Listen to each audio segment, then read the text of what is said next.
Madame, Monsieur, bonsoir. Bienvenue dans l'édition Vox News de ce mardi 28 juin 2016. Alors que depuis vendredi, l'opposition gabonaise se mobilise pour faire échouer la candidature d'Ali Bongo Ondimba à la présidentielle du 27 août, le chef de l'État sortant a lui décidé de mettre en avant son bilan. Ce mardi, le président candidat était à Libreville devant le Parlement. Effort d'investissement sans précédent, croissance gabonaise dopée, amélioration des infrastructures routières et de l'accès à l'électricité, agriculture dynamisée. À 2 mois de la présidentielle, les arguments présentés par Ali Bongo Ondimba devant les députés et sénateurs n'ont pas manqué. Le président candidat s'est globalement félicité d'avoir, au cours de son septennat, sorti le Gabon d'une économie de rente. C'était une économie de rente qui tirait l'essentiel de sa croissance de l'exploitation pétrolière, minière et forestière. Cette économie se caractérisait également par un sous-investissement chronique dans le secteur des infrastructures. Grâce aux réformes que nous avons engagées et un effort d'investissement sans précédent, nous sommes petit à petit sortis de cet état. Nous devons encore aller plus loin. Nous devons aller plus loin dans nos efforts de création de richesses. Pour les populations qui m'entendent et qui nous regardent, ces chiffres peuvent paraître abstraits. À moins de 3 mois de son investiture, Patrice Talon est déjà désapprouvé par les travailleurs béninois. Ça sent le roussi au ministère des Finances, où les fonctionnaires ont organisé la semaine dernière leur probé-sitting. Ces manifestants réclament un retour à l'ordre auquel ils étaient habitués. Les réformes administratives engagées par Patrice Talon et son équipe gouvernementale dérangent les collaborateurs directs de l'Argentie nationale. Nous disons non. Nous devons être associés à l'organisation de la vie de notre pays et personne ne peut nous enlever ce droit-là. On ne peut pas se taire. Et ceux qui pensent que nous devons attendre, leur laisser le temps de préparer leur machine de guerre contre nous, non. Nous devons agir maintenant et tout de suite. Contaminés, les fonctionnaires du Trésor public passent directement à la grève d'avertissement de 48 heures et sans service minimum. Toutes les portes de bureau restent fermées pendant 2 jours. Ce hall, souvent noir de monde à l'accoutumée, est vide. Le guichet de paiement des prestataires de services fermé. Pour les travailleurs de la caisse publique béninoise, Talon doit revenir sur sa décision de suspension tous azimuts. Ici, au Trésor, le mouvement de débrayage est motivé par le relèvement de 2 attachés financiers de leur poste, respectivement à l'ambassade du Bénin à Paris et à l'ambassade du Bénin à Berlin. Les syndicalistes revendiquent la levée de cette sanction. Opération militaire d'envergure au nord du Mali. La force française Barkhane est intervenue dans la nuit de lundi à mardi dans les régions de Gao et de Kidal. Objectif de ces nouvelles missions, lutter contre les terroristes, mais aussi contre le trafic de drogue et d'armes. L'opération, qui devrait durer encore plusieurs jours, a déjà permis la saisie de véhicules militaires équipés d'armes, ainsi que l'arrestation de 4 suspects. Ces personnes, qui agissent officiellement dans le cadre du processus de paix signé à Alger, pourraient par ailleurs être impliquées dans un trafic nocturne d'armes et de drogue. En République centrafricaine, les forces de sécurité internationales sont, elles, malmenées. La mission onusienne de maintien de la paix dans le pays a annoncé lundi le décès de l'un de ses éléments. Vendredi, un casque bleu sénégalais de la MINUSCA a été abattu dans la capitale Bangui par des hommes armés toujours non identifiés. Le corps du soldat, recherché par les forces de sécurité, a été retrouvé à l'hôpital général de Bangui, dans des circonstances non encore élucidées selon la MINUSCA. Une enquête est en cours. Le meurtre du militaire intervient dans un regain de violence dans la capitale, notamment dans le quartier du PK5, où la MINUSCA opère depuis la prise d'otage de plusieurs policiers la semaine dernière. Dans quelques jours, le 9 juillet, le Soudan du Sud fêtera ses 5 ans d'indépendance. Le plus jeune pays du monde ne devrait pourtant pas célébrer l'événement.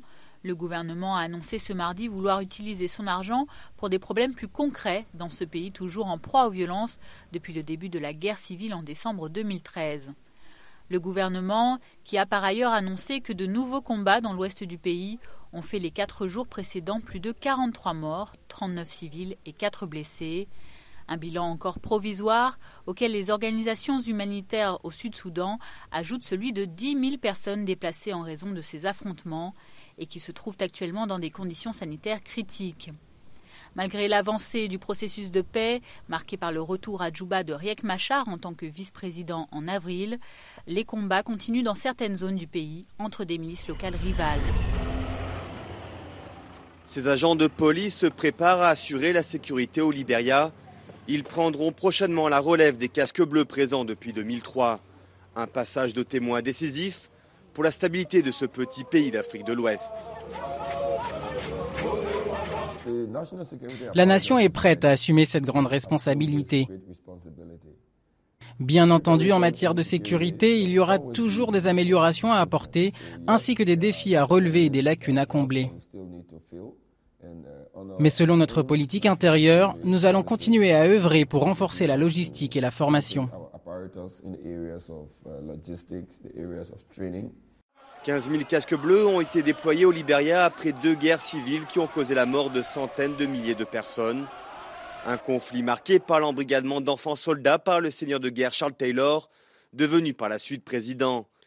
La mission de l'ONU avait pour objectif de désarmer les combattants et rétablir la paix, puis de former une nouvelle police nationale et une armée. De nombreux policiers sont satisfaits de leur formation, mais le manque d'équipement est flagrant. Les agents n'ont souvent pas les moyens de s'acheter des uniformes, des armes adéquates et manquent de véhicules pour les interventions. La police nationale du Libéria a besoin de voitures, de moyens de communication et d'uniformes. Nous avons besoin aussi de formation et surtout de logistique. 312 millions d'euros étaient consacrés chaque année à la mission de maintien de la paix de l'ONU. Le Libéria projette d'allouer seulement le quart de cette somme pour financer la sécurité nationale pour la première année. La corruption chronique qui ronge le pays laisse craindre des failles pour la tenue d'un budget transparent. Nous avons de véritables problèmes et des défis. Premièrement, nous devons dépolitiser les acteurs de la sécurité si nous voulons aller de l'avant et être en mesure d'atteindre les objectifs pour la réforme du secteur. Nous devons être certains de disposer d'un bureau des plaintes indépendant et d'une commission chargée de veiller aux nominations de l'exécutif. Le Libéria a été le pays le plus touché par l'épidémie de fièvre Ebola en 2014. Le terrorisme qui gagne l'Afrique de l'Ouest est également un sujet de préoccupation. Mais malgré les défis à venir, les Libériens veulent désormais assumer seuls leur sécurité. Le Libéria, mais aussi le Maroc, où la première dame américaine effectue sa tournée africaine en faveur de l'éducation des jeunes filles. Michelle Obama a atterri à Marrakech ce mardi dans le cadre de sa campagne Let's Girls Learn, laisser les filles apprendre. Avec ses 2 filles et sa mère, Madame Obama invite les jeunes filles à tout faire pour rester à l'école le plus longtemps possible. Après une brève escale au Cap-Vert, la First Lady et ses accompagnatrices ont passé leur journée de lundi dans la capitale libérienne Monrovia. Michelle Obama s'est d'abord entretenue avec une femme de pouvoir, comme elle exhorte les jeunes filles à le devenir, la présidente libérienne Ellen Johnson Sirleaf. Avant d'achever sa visite libérienne à Unification Town, où elle a rencontré des écolières, Madame Obama a d'abord visité le centre d'accueil d'adolescentes de milieux défavorisés de Kakata, une structure soutenue par les Peace Corps, les corps de la paix, un groupe de volontaires américains qui agit en faveur de la paix dans le monde entier. Comme vous devez sûrement le savoir, pendant que vous travaillez dur ici et faites de votre mieux pour terminer vos études, 62 millions de filles à travers le monde n'ont pas cette opportunité. Quand j'ai appris qu'il y avait 62 millions de filles, j'étais en colère.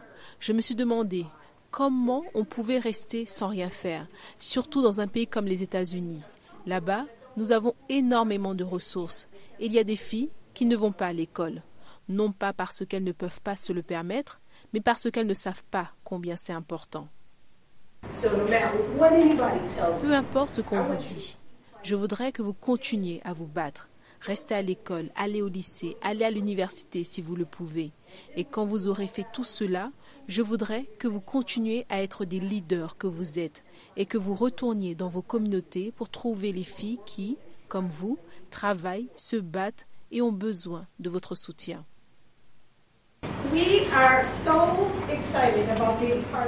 Nous sommes ravis à l'idée de participer à Let Girls Learn. parce que nous pensons que nous sommes ici à notre place. Nous vivons au sein d'une communauté et nous savons par nos propres expériences et par tout un ensemble de preuves qu'un investissement dans l'éducation des filles est l'investissement le plus important pour le développement d'une nation. En Afrique du Sud, le remboursement demandé au président Jacob Zuma pour la rénovation de sa résidence privée continue d'alimenter les discussions. Non, le cabinet du chef de l'État n'a pas été sollicité pour aider M. Zuma à rembourser les $500 000 demandés lundi par le Trésor sud-africain, l'équivalent de plus de 300 milliards de francs CFA. Le président sud-africain dispose d'un peu plus de 40 jours pour rembourser cette somme.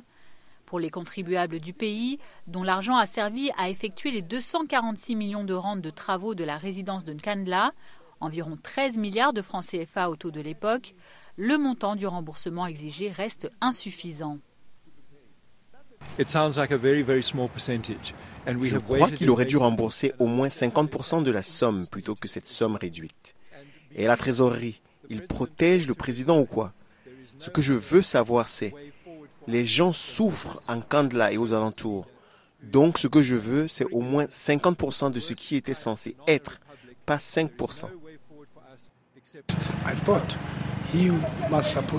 Ça représente vraiment un petit pourcentage. Et nous avons attendu longtemps. Je me demande si les intérêts ont été comptés dans cette somme. Et en plus de ça, le président devrait démissionner. Il n'y a pas d'autre issue pour nous que cet atroce dirigeant qui se comporte comme un brigand de la pire sorte. De la pire république bananière, il n'y a pas d'autre issue que sa démission. À mon avis, il devrait payer. Parce que je ne comprends pas comment tout cet argent a été dépensé. Même si 7 points ce n'est pas assez, au moins qu'il rembourse quelque chose, ça me va. L'Afrique du Sud, où le séjour médical de Morgan Tsvangirai début mai a révélé que le chef du principal parti d'opposition du Zimbabwe est atteint d'un cancer du côlon. C'est M. Tsvangirai lui-même qui en a fait l'annonce lundi par communiqué. Le leader du mouvement pour un changement démocratique a choisi de révéler son état de santé publiquement, estimant qu'en tant que personnalité publique, il devait faire preuve de transparence et éviter toute spéculation. Morgan Tsvangirai, qui a exercé en tant que Premier ministre du Zimbabwe de 2009 à 2013, a aussi précisé avoir déjà subi une opération et avoir entamé une chimiothérapie. L'opposant, qui a déclaré avoir l'intention ferme de combattre sa maladie, a également appelé ses partisans à rester concentrés sur la crise nationale à laquelle le Zimbabwe fait face depuis le début des années 2000.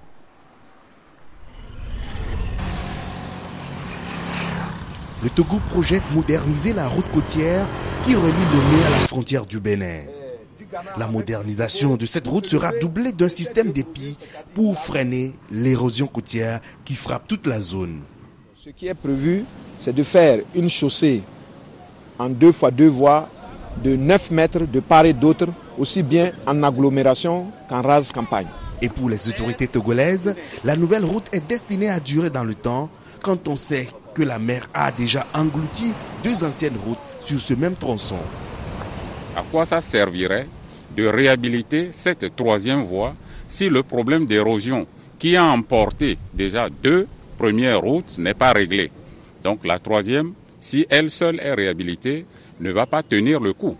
Donc il faut faire un investissement judicieux qui est de régler aussi le problème de l'érosion côtière, donc de soulager les populations riveraines et de réhabiliter la voie pour faciliter la fluidité et aller vers l'intégration réelle des peuples dans l'espace UEMOA et CEDEAO. 28 épis. Donc les épis sont des ouvrages en enrochement qui seront posés de façon perpendiculaire à la côte. Et en plus de ces ouvrages, il y aura un rechargement en sédiment des casiers entre les épis. Donc, au total, 1 million de mètres cubes environ est prévu pour recharger les casiers sur les 13 kilomètres. La modernisation de cette route s'inscrit dans un vaste projet de près de 100 milliards de francs CFA avec le financement de plusieurs partenaires dont des représentants se sont rendus sur le terrain pour constater les dégâts de l'érosion côtière. Nous avons décidé d'utiliser une partie des fonds qui sont destinés à la coopération régionale pour soutenir ces projets de protection côtière ici au Togo pour combler et protéger, assurer la protection de ces morceaux entre Lomé et Cotonou. Donc il y a eu bien un engagement de la part des deux organisations régionales, CEDEAO et UEMOA, pour mettre à disposition des fonds pour complémenter, apporter un appui complémentaire aux fonds qui sont déjà prévus par la BAD et par le gouvernement pour le financement de la réhabilitation de la route et des travaux qui nous amèneraient à la protection côtière. À terme, cette nouvelle route facilitera la circulation des personnes et des biens ainsi que le trafic commercial régional sur ce corridor qui dessert le Ghana et la Côte d'Ivoire à l'ouest, le Bénin et le Nigeria à l'est. Le mystère autour du crash du vol MS-804 d'Égyptair peut être bientôt levé. Après avoir été retrouvés en mer Méditerranée mi-juin, les 2 boîtes noires de l'Airbus A320 devaient être remises en état afin de déterminer la cause exacte de l'accident qui a coûté la vie à 66 personnes le 19 mai 2016. Ce mardi, le laboratoire français en charge de leur réparation a annoncé avoir réussi à remettre en service la première boîte noire, celle qui contient l'enregistreur de paramètres de vol de l'appareil. La commission d'enquête égyptienne a également précisé que la réparation de la 2e boîte noire commencerait-elle ce mardi. Le Brexit à l'ordre du jour du Parlement européen.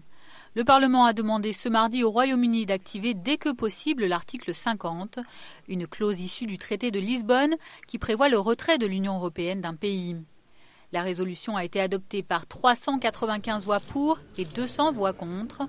Pour les eurodéputés, ce vote marque la volonté d'éviter à chacun une incertitude qui serait préjudiciable et de protéger l'intégrité de l'Union européenne.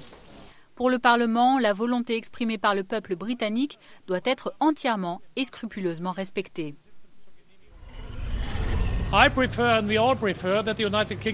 Je préfère et nous préférons tous que le Royaume-Uni reste membre à part entière de l'Union européenne. Mais la démocratie, c'est la démocratie. Il y a maintenant une majorité. Et nous ne devrions pas attendre trop longtemps. Regardez les turbulences sur le marché, regardez les agences de notation dégradant la note d'un pays du G7. Nous ne devons pas trop tarder pour commencer les négociations. Je pense que nous ne devrions pas attendre que le Parti conservateur ait résolu ses problèmes internes. Un continent entier ne peut pas dépendre de cela. Mais je comprends que David Cameron veuille attendre septembre et je comprends les conclusions d'hier à Berlin selon lesquelles le mois de septembre est le bon moment pour déclencher l'article 50. Nous comprenons que la Grande-Bretagne ne veuille pas déclencher l'article 50 pour le moment.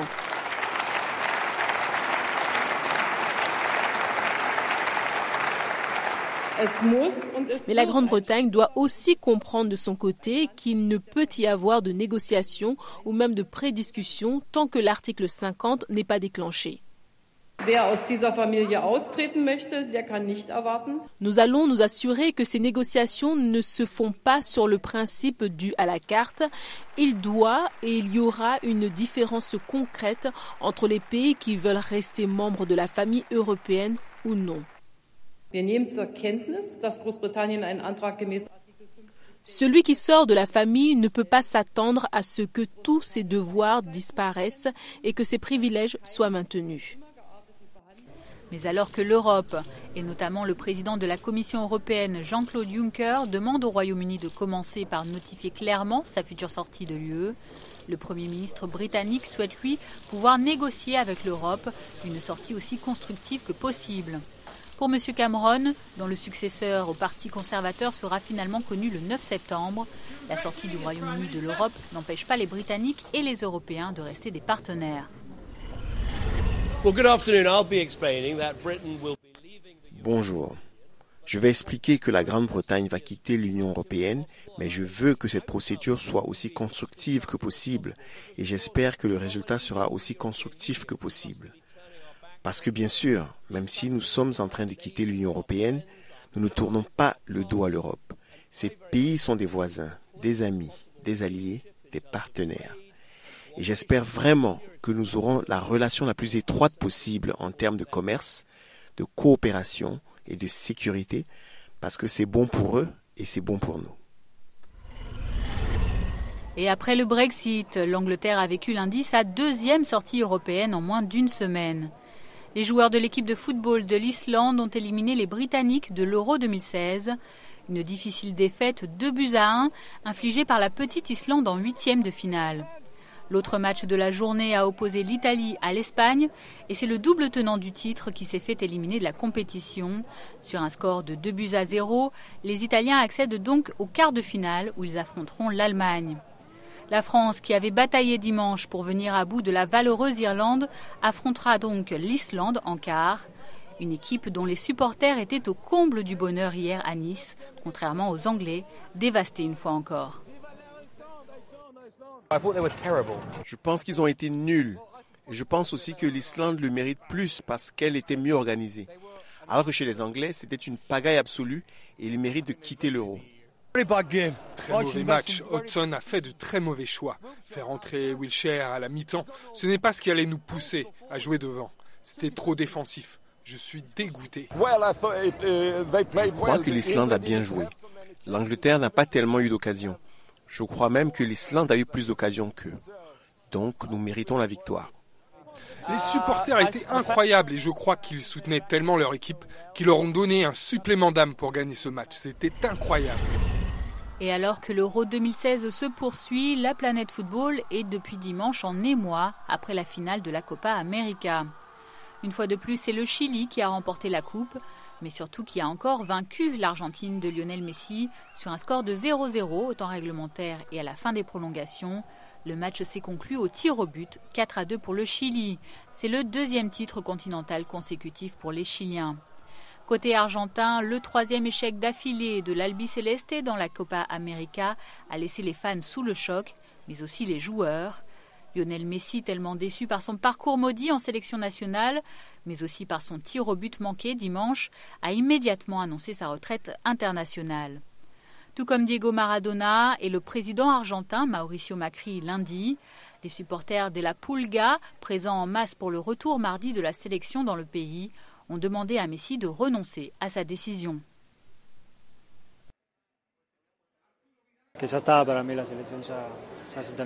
La sélection, c'est fini pour moi. Je me suis beaucoup battu, j'ai essayé, c'est la 4e finale que je perds et j'ai fait tout ce qui était possible. Ça m'attriste plus que n'importe qui. Mais c'est évident que ce n'est pas fait pour moi. Je voulais plus que tout un titre avec la sélection, mais malheureusement, ça n'arrivera pas. J'ai pris la nouvelle avec beaucoup de douleur. C'est le meilleur joueur du monde et c'est triste qu'il quitte la sélection.